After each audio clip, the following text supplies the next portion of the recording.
Tangible benefits are being realized following the restoration of local governance under the coalition government. Minister of Communities, the Honorable Ronald Bulkan, made this remark today while addressing his ministry's annual senior staff conference. Minister Bulkan noted that the convening of the conference is unique as it coincides with the coalition administration first term in office.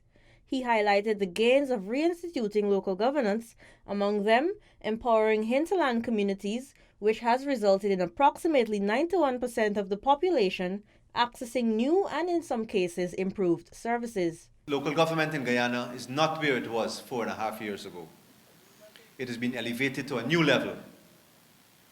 With the huge political and financial investment made by this administration in the past 4 years, this system has now been positioned to strategically support national development, as it was intended when conceptualized.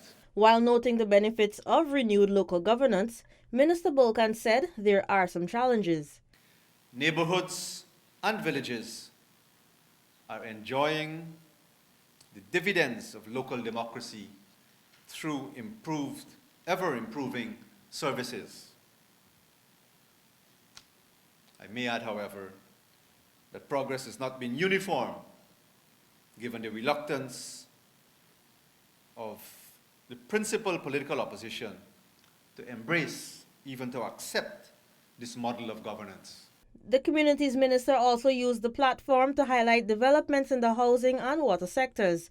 The conference was held under the theme Advancing Local Government and Sustainable Community Development through Enhanced Collaboration for Effective Service Delivery in a Green Economy. For InfoHub, Delicia Haynes.